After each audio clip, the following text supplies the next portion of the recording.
and Rayson Missional Hamza Alexis. And moving up by Darrell Santos, number 2, Durango. Long Ranger is racing in fourth by Darrell. Rushing up is Senor Elijah. And into the back straight, that's now Missional by Sam Tulens, followed by Hamza Alexis. And racing in third, Durango, Sweet and Gorgeous. Racing from the outside, running by the reddish Long Ranger. I see Diamond Senor Elijah. Nearing the last 600, Missional by Sam Trilings.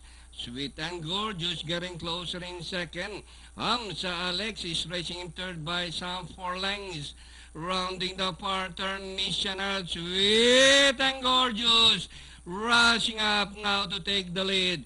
Sweet and Gorgeous by Sam Tulens, Missional, and moving up by Deralis Durango as they swing for home. Sweet and Gorgeous, Missional once again from the outside, Durango, and nearing the finish line, Missional regains the lead from Sweet and Gorgeous, and running by Durango, Hamza Alexis, Missional, Durango, and finally out of fifth line, the favorite, Missional, Durango, Hamza Alexis, Sweet and Gorgeous, number 3, Senor Elijah, Long Ranger, number 4, Thrill of Victory, and I See Diamond comes last.